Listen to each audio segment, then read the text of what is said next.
My name is Trevor Ash, and I'm the basketball coach at Bridges High School.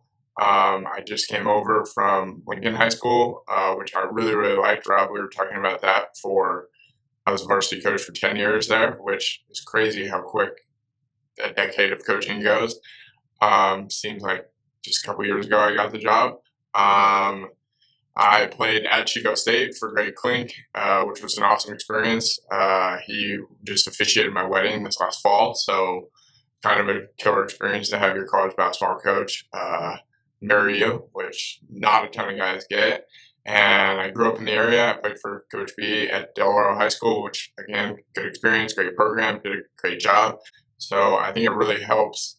I think it's helped me a ton not to only have a ton of coaching friends, but play for really, really good coaches because you can take a ton of stuff from those guys like mentors on the court, off the court, X's and O's, whatever it is, and kind of build your program off things that you like or didn't like in certain situations that happened. So I just got hired at Lincoln. I was actually kind of thinking about trying to go. I wasn't sure what I wanted to do. I was 23. I just finished playing at Chico State, had, an average career, wasn't like some stud or All American or anything like that.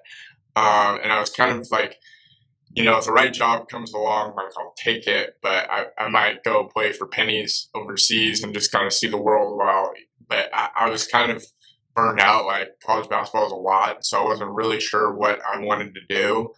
And I got offered a teaching job and the freshman basketball coach at Lincoln High School. And like I did my student teaching at Lincoln, I loved it. Like thought the kids were great, thought the teachers were great. Like you got Mary McQueen, Ken Lau, Chris Palmer, like all those guys.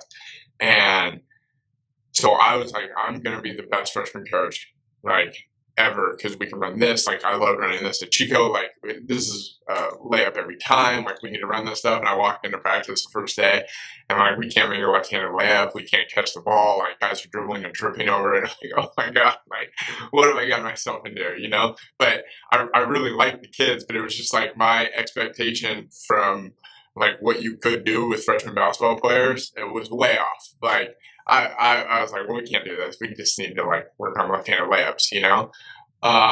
And then Ben Palafox, who was a really, really good coach at Folsom. He did a great job at Lincoln. Kind of stepped down, and I was like, well, yeah, like I have a basketball background. I don't know if I'm fully ready for it. It's not the X's and O's that get young coaches. It's not like the time of practice, like they get that. It's the running, all the administrative stuff is what kind of gets young coaches. And I don't know if I was fully ready for that, but kind of learned on the fly. And Ben was around to help me out. Obviously, Lau being my friend and running the football program over there really helped me out.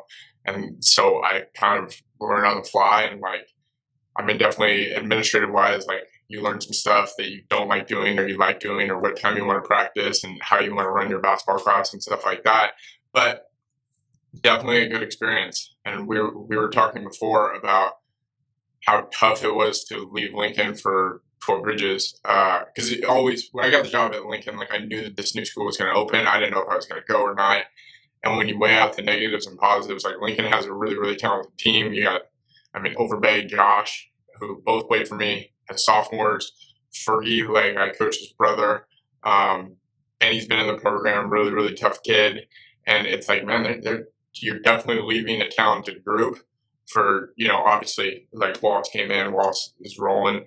But when I made the decision to go to 12 Bridges, like Walsh wasn't a coach, and you're like, I'm just leaving it for somebody, which is definitely weird because you care about it. I like to think that I left it better than I found it, which was kind of the goal in anything you do in life. Like if you're going to spend a decade, you don't want to make it worse. So that was definitely tough to leave, especially Josh because he just plays so hard. But to leave and go over it was tough because I liked it. Like it would have been a lot easier if I was like, man, I can't wait to get out of here. Like the kids are jerks. There's no talent or anything like that. And that definitely wasn't the case. It was just kind of, this is an opportunity that not a lot of high school coaches get. It's like a once in a career opportunity, and I'm going to take it, which has any choice you make has good and bad that comes with it. I remember Honestly, like not I can't like say like I have a favorite like team or favorite group or anything like that, but I do remember Zach Lowe's team just because we the year before we started three seniors, they were all juniors, three seniors and the rest were juniors, and those three seniors played a really big role. I think we were 16-12, made the playoffs, lost first round down in Manteca. And I wasn't real sure. The JV group wasn't overly talented. Preston Summerhays was going to be a sophomore. I knew we were going to move him up. And like, I'm like, I think we're somewhat talented, but I don't think we're like studly. And all those kids shared the ball. And Zach Lowe and Zach Detillion could really, really shoot it. And I remember calling them in and being like, look, guys, like, I don't know, there's no good way to word this. You guys need each other. So if you're going to be successful, we can't get into who's the leading scorer or who's getting more stuff run for them or whatever. Like, whatever the other team is giving us, if they put their best defender on one of you, we're going to ride the other guy. And they were like, yep, cool, got it. And I felt like that's really, really hard for a lot of high school kids. And I like left the meeting like they really actually get it. You know, like this is their senior year and they are completely cool with it. And I remember Zach getting in foul trouble, not playing low at Bear River, and Preston, Detillion, and Horse kind of like took the game over. And I was like, you know, we have something special here because Zach was more excited than they were while he's sitting on the bench in foul trouble. I think he ended up with like 2 points. And I was like, you know what? Like that was kind of like a like light bulb. Like we have something here with these kids that they're more excited when their teammates doing something good than they are for having to sit on the bench because of foul trouble and stuff. And I was like, this is kind of special. I loved coaching Angelo Nicandro. I loved coaching Preston Summerhays, Adam Felt, Marcus Salgado, and that was kind of awesome. I didn't really know what to expect. Like my first varsity team, because I was like, well, they're definitely better than the freshmen, but we weren't super big. I didn't know how physical we were. And those kids just kind of bought in. And I think Felt was just like, Felt, Angelo Nicandro, and Zach Lowe were probably the top three of like leaders of this is the expectation. This is how we're going to practice. I don't care if you like me or not, but this is what's going to happen, which is kind of like, that's why we were successful because those kids were just so like, this is the expectation. Let's do it. And the best teams that I had at Lincoln were like player run, like hey, you were late. I don't think I said that once those 3 years. Like they would go over and take it. Like, hey, don't forget your practice jersey. This is what we're wearing to team dinner. That like, and they just kind of took it and made it theirs and ran with it. And I think that I remember those things. I remember for some reason the play at Placer where we're up one with 7 seconds left, and we go switch everything. And for some reason, Jackson Sterling, who's like our fastest kid, slips. And Austin Mowry's supposed to be the safety, but he like cheats up. And the ball like is horribly thrown and it like is supposed to go into the key, but it like drifts over in front of Placer's bench. And it like works out because it bounces perfectly. So the clock hasn't started and bounced out to some kid. Like our kids can't find the ball. And he ends up and goes in for a layup for like 1 second. And I remember just like going into that locker room and being like, dude, I don't know if we could have played better. And like they knew that they played great and they were exhausted. Like guys were just like sweating and they have like, cuts on their bodies and stuff like that. And like, dude, it just like that play will always stick with me because I don't like, you don't want to be like Placer one because they were lucky. Like Mark does a great job. They were prepared. They'd obviously worked on into the clock situations. And I thought we were ready for it. And it's like a slip and a bad pass that bounces the right way beats us. And it's like, I'm sure that we won games off the same situation, but that one definitely stings a little bit. I remember Preston Summerhays taking a charge out of Placer and like trying to argue to stay in the game.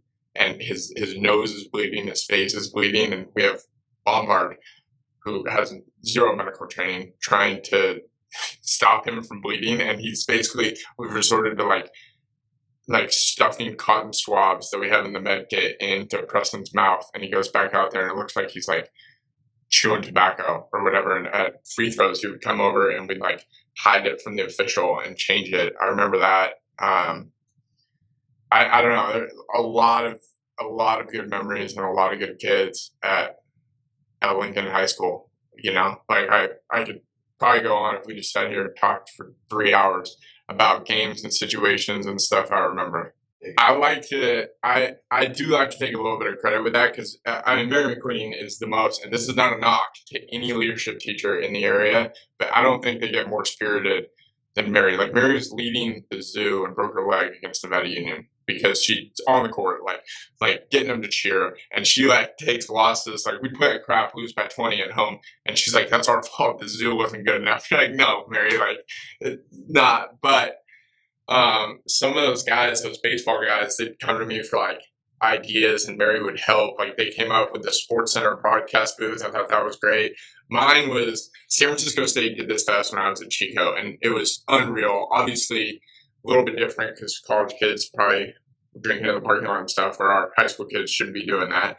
But they like wore these red shirts and at Chico State, if you don't know, we're the Wildcats and they put pussy cats across it like we're little like felines and they would meow at us and stuff and they all had numbers, so whatever we did they did. So like we went and checked in across the court, a kid is going to check in, but they would make it like you look as unathletic as possible when you were going to like check in or like anything they did, and they like knew your name, they knew your hometown, and they were just all over you. So I got a group of baseball guys to copy. They loved doing it to Mike O'Connell when he was at Colfax because he used to be there, or he was the coach at Lincoln in like the early 2000s. So Mary would always kind of poke fun at him. It was the Colfax game, and if somebody dresses up like the coach, Mike always wore a sweater vest, so they get a sweater vest, and like if the coach stomps their foot, he'd stomp their foot.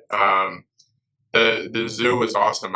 It's hard, and it's weird how it would change in groups. Like if you had a couple of good kids buy into that, they were all about it, you know, and it was definitely a thing. And then when Foster's Goldmine and our zoo was on point, you could not hear a word in that gym. That's where we're talking about the importance of communication all the time in practice. Our kids don't get it right now. We're like, guys, imagine 2,000 people screaming. How are we going to communicate what we're running? And you just can't.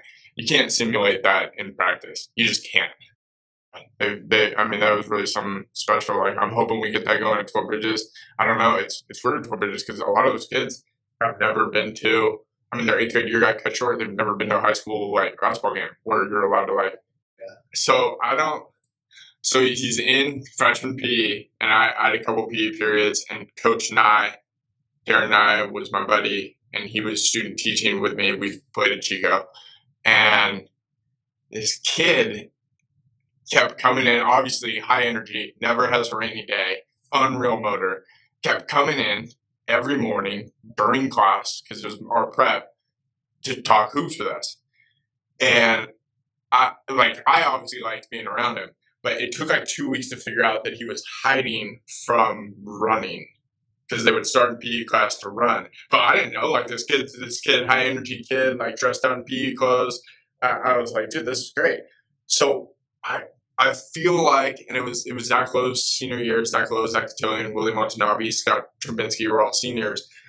And so I invite him to practice. And I was like, you want to know what, man? Like, you're always in here.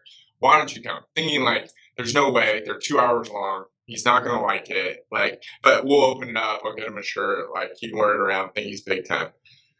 So he shows up and he's like kind of walking around. He walks up, introduces himself to all the guys. And like, the guys are kind of like, what? Like, he obviously isn't going to play with us. He's a freshman. And so yes, he's coaching. So he's like, okay, cool. I want to be a coach. And I was like, all right, like you're in. I'll see you tomorrow. We have practice. And he showed up. So after like a week, I have to write down my phone number and give it to his mom. And I was like, hey, like take this home to your mom. Tell her to call me. Like, and she's like, yeah, he says he's going to basketball, but like what? And I was like, well, he's a coach. Like he wants to coach the team. Are you okay with it? And she's like, yeah. And so I think it's been like 7 years now, and he's in. He goes to Chico State team camps, he goes on road trips, and he is kind of the face of our guys, and the guys, especially that year that we had, was the right group to bring him in because they like would mess around with him, but mess around with him appropriately. They knew to like when they go in the locker room, we need to focus and not play around with Isaiah. But I mean, you've been around him. He's probably got the most infectious personality that anybody's ever had. You know, it never rains on him. He's excited. He's nice. He likes the kids, you know, and he coaches. It was tough. He was really worried about transitioning over to be the Rhinos, you know, because we'd always been the Zebras. That's where we went to high school. And he was okay once he found out that we were going to be green. That was kind of a big thing for him. And so once they were once he found out that we were going to be green, and he likes green, he didn't want to be red. We were good to go, and we kind of had him up. So Bear River was awesome. So it started out Isaiah at the end of practice always like wanted to play one-on-one against some kid. And it's basically like, look, like he comes up and does a move on you and you fall over and he goes in for a layup and scores, high fives everybody. He's super excited. We in practice, we go home, right? So he was like telling Coach Bisticchini, who was at Bear River at the time, well, I want to play. And like I know plays, like I can play if Coach Ash needs me to play, like I'm ready. And so Bear River was down that year, and it was our second to last game, and like we weren't eliminated. That was not my least talented team that I had in those 10 years, and that was the only year that we missed the playoffs. And you could see the writing on the wall. We were sitting at like 18 in the ratings. You got to get to 15, and like we could have gotten in, but we needed like to beat Bear River, and we need like 4 teams to lose, and they had all played the team before and beat them. And it's like, dude, like we're just not going to get in. But there could be playoff things on the line. So like, how are we going to do this? And Pisto's like, we're 0-8. Like this kid wants to get in. Let's make it happen. So for a week, we worked on this set for him to get a handoff and obviously go right because he's not going left, and turn the corner and score. So Bear River's on it because he doesn't really like being guarded. And so Bear River makes this thing happen, and they're all like, their student section's clapping for him, and we tried to make it look on film like as real as they possibly could. Like Bear River was like in the stands guarding him, and Connor Donnell got a screen, and like we were like, look, like who wants to, which was pretty awesome. Our guys were like, look, someone needs to come out of the starting lineup and not get their name announced. And the 5 guys were like, hand goes up, and we're like, no, 4 guys have to go. And they all like kind of argued to pull themselves out so Isaiah could start. And we told the rest about it. Their leadership crew was on it. Everyone was on it. And so the clock ran, and he traveled, but it wasn't called. And it went through the hoop. And then Bear River rolled the ball and scored. So it was 2-2. And then I think we like took a 5 count to stop the game or something. And then Bear River took a 5 count so we could sub Isaiah out. And so the game was 2-2. With the win, I think it was like 7:36 or something. It took him a while to turn the corner. He's not the lightest of foot guy. But so we played again. There was like 24 seconds short, and it was 2-2. But everything was even because everyone was worried about we were still alive, kind of for playoff contention.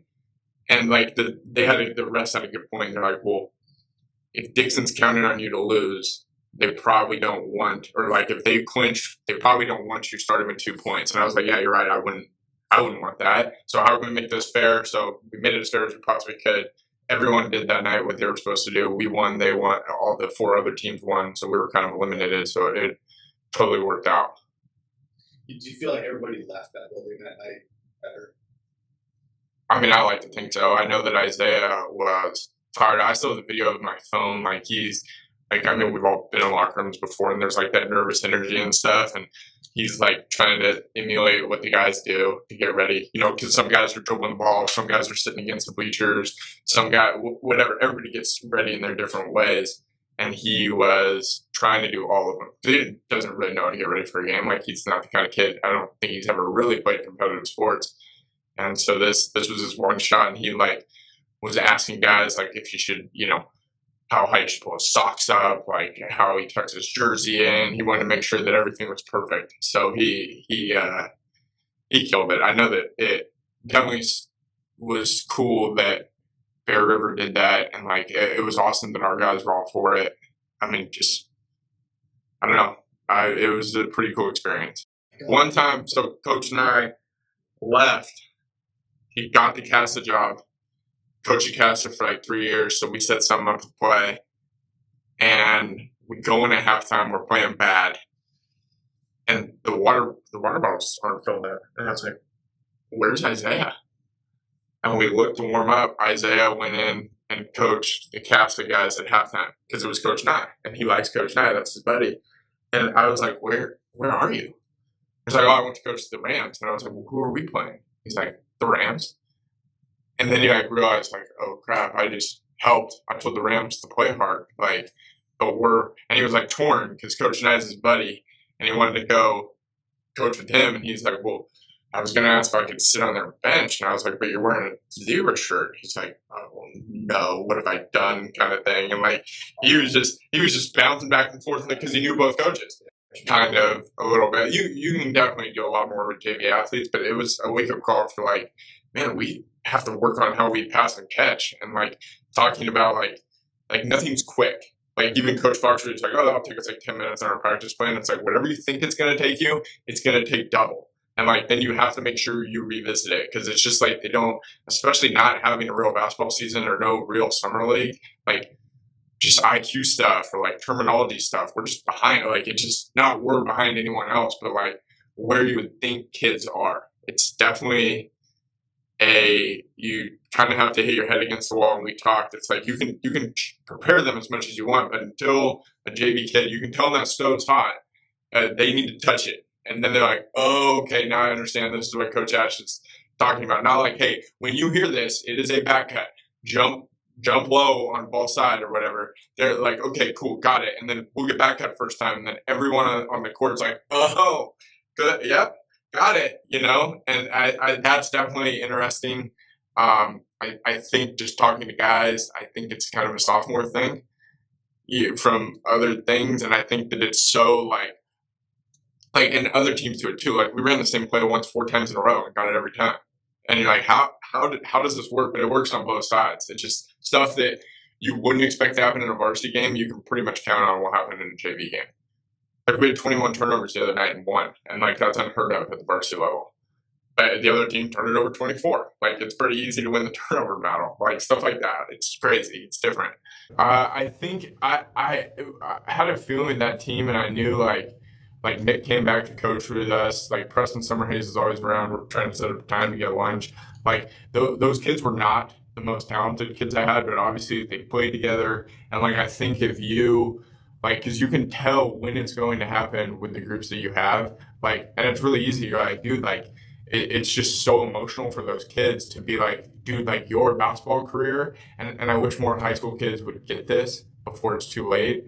And not even our kids, just every kid in the area. Your high school basketball career is probably the end for you. And you grew up playing with these kids, you waste, and not waste is the wrong word, but if you were just a normal kid who went to school, you could go to Camp Far West Lake all the time. You wouldn't have to give up your weekends. You could take family vacations. And it's like we spend, shorten our Thanksgiving and Christmas breaks, which is huge family time. We have weekends in June where we're going up to Chico, and you have to give that up. They give up Senior Sunset, and they give up so much to like be together, and then it just gets yanked away from them, And I think that I think that more people actually kind of need to get that because I don't think it's right that I understand why they do it, but I don't think it's right that this section sets up playoff seeds for closeness to make gates bigger, like distance, to make gates bigger and get more money. And I understand that sports are a business. I'm not trying to pretend like I don't, but it's like, like to me, high school is kind of the last where you should try and win, but like there's like more of a message as opposed to if you go to the next level, like if coaches don't win, they're fired, like that kind of stuff. Where in high school, it's the last like fresh air of we're going to play hard. And the reality is if you're decent in high school, you're probably going to lose your last game. if you're really bad and not make the playoffs, you can win your last game. And other than that, you're gonna lose, and it's just kind of tough because it's so like you're positive. That team won 20 games, they're 20-7 or whatever, and it's like this is going to all get taken away from you, and you'll probably never play another meaningful basketball game. Like intramurals in college is great. Not trying to take anything away from those kids.